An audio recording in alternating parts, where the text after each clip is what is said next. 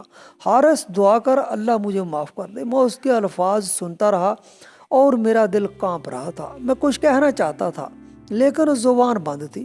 میں نے ہاتھ بڑھایا لیکن میرا جسم مفلوج ہو گیا، اور پھر ایک ایسی چیخ فضا میں بلند ہوئی کہ میری آنکھ کھل گئی۔ میں ہڑبڑا کر بستر سے اٹھا، میرا سارا جسم پسینے سے بھگا ہوا تھا اور دل زور زور سے دھڑک رہا تھا۔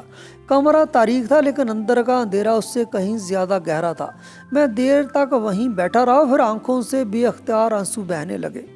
وہ خواب نہیں تھا، وہ ایک پیغام تھا، ایک سچائی تھی جو مجھے جھنجھوڑنے آئی تھی، اور شاید اسی دنیا کے ہر اس شخص کو جگانے آئی تھی جو ماں باپ کو معمولی سمجھ کر ان کی قدر کھو دیتا ہے۔ یہ خواب میرے لیے سبق بھی تھا اور نصیحت بھی تھی۔ جیسے دل کو ہم زندگی میں توڑتے ہیں، وہی دل آخرت میں ہماری نجات کے دروازے بند کر سکتا ہے۔ اس دن کے بعد میری زندگی وہ نہ رہی جو پہلے تھی۔ دل کے اندر ایک ایسا درد بس چکا تھا جو ہر سانس کے ساتھ گہرا ہوتا جا رہا تھا۔ زاہد کی موت، زاہد کا وہ چہرہ، زاہد کے والد کے وہ الفاظ اور وہ خواب، سب کچھ میرے وجود میں ایک ایسی تبدیلی لے آیا جس نے میرے جینے کا مقصد ہی بدل دیا تھا۔ میں نے تہیہ کر لیا تھا کہ اب میری زندگی صرف میرے لیے نہیں بلکہ ان سب کے لیے ہوگی جو آج بھی اپنے ماں باپ کو بوجھ سمجھتے ہیں، جو ان کے چہرے کی جھریوں کو وقت کی مار نہیں بلکہ کمزوری سمجھتے ہیں، جو ان کی باتوں کو پرانا خیال کہہ کر نظر انداز کر دیتے ہیں۔ میں نے فیصلہ کر لیا تھا کہ میں اپنی ہر کلاس، اپنے ہر شاگرد کو یہ سبق دوں گا کہ ماں باپ کی خدمت سب سے بڑی عبادت ہے۔ ان کی دعائیں وہ خزانہ ہیں جو زندگی کے ہر موڑ پر ہمارے لیے آسانیاں پیدا کرتی ہیں۔ میں نے ہر محفل میں، ہر ملاقات میں لوگوں کو زاہد کی کہانی سنائی۔ میں نے انہیں بتایا کہ جب ماں باپ راضی ہوں تو اللہ خود راضی ہو جاتا ہے، اور جب وہی ماں باپ ناراض ہوں تو ساری دنیا کی کامیابی بھی کسی کام نہیں آتی۔ میں نے ماں باپ کی آنکھوں میں وہ روشنی دیکھی ہے، وہ جو چاہتے ہیں وہ صرف عزت اور محبت چاہتے ہیں۔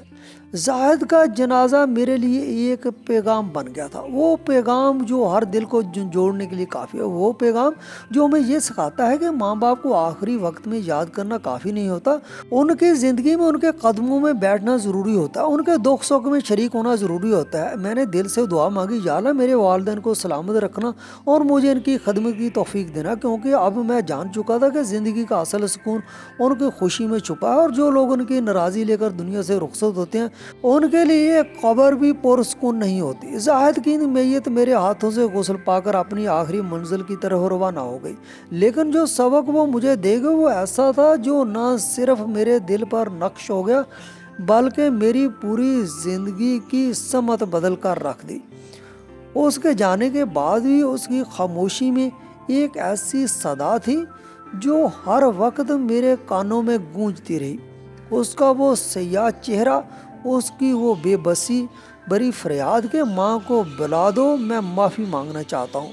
وہ خواب جس کو میں وہ قبر میں بے چینی سے تڑپ رہا تھا، وہ منظر میری آنکھوں سے کبھی محو نہ ہو سکا، اور وہ الفاظ جو اس کے والد نے روتے ہوئے کہے تھے کہ زاہد آخری لمحوں میں صرف ماں کو پکار رہا تھا، یہ سب کچھ میرے لیے صرف ایک واقعہ نہ تھا بلکہ ایک ایسا آئینہ تھا جس میں میں نے خود کو بھی پرکھا اور اس معاشرے کو بھی میں نے دیکھا۔ ہم کیسے معمولی باتوں پر ماں باپ کو نظر انداز کرتے ہیں، کیسے ان کے مشورے توڑ مروڑ کر رکھ دیتے ہیں، لیکن وہ چلے جاتے ہیں تو ساری دنیا کا ہجوم میں بھی وہ خالی پن باقی رہ جاتا ہے جو کبھی بھر نہیں سکتا۔ زاہد کی کہانی میرے لیے صرف ایک موت کی داستان نہ تھی، وہ میرے لیے ایک زندہ نصیحت تھی، ایک ایسا سچ جو آج ہر بچی، ہر نوجوان، ہر سننے والے کو کہنا چاہتا ہوں۔ اگر تم چاہتے ہو کہ کل تمہاری قبر میں روشنی ہو تو آج تم اپنے والدین کے چہرے پر مسکراہٹ لاؤ۔ اگر تم چاہتے ہو کہ کل تمہیں موت کے وقت سکون ملے تو آج ان کے دل کو سکون دو، ان کے ہاتھوں کو مصروف نہیں بلکہ مطمئن کرو،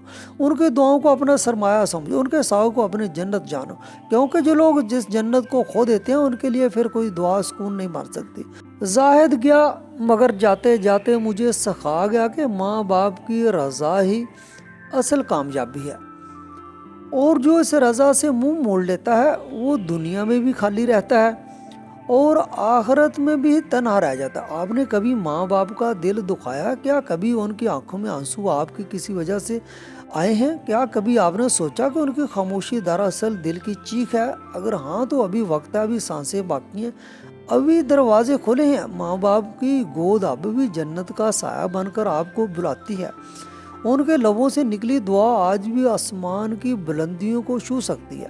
ابھی دیر نہیں ہوئی، ابھی ان کے قدموں میں جھک جائیں، ان سے معافی مانگ لیجیے، کیونکہ کل جب سب دروازے بند ہوں گے اور صرف ایک تنہائی ہوگی تو وہاں صرف وہی اعمال ساتھ جائیں گے جو ماں باپ کی خوشی سے چمکے ہوں گے۔ ان کی رضا ہی وہ کنجی ہے جو قبر کے اندھیروں کو روشنی میں بدل سکتی ہے۔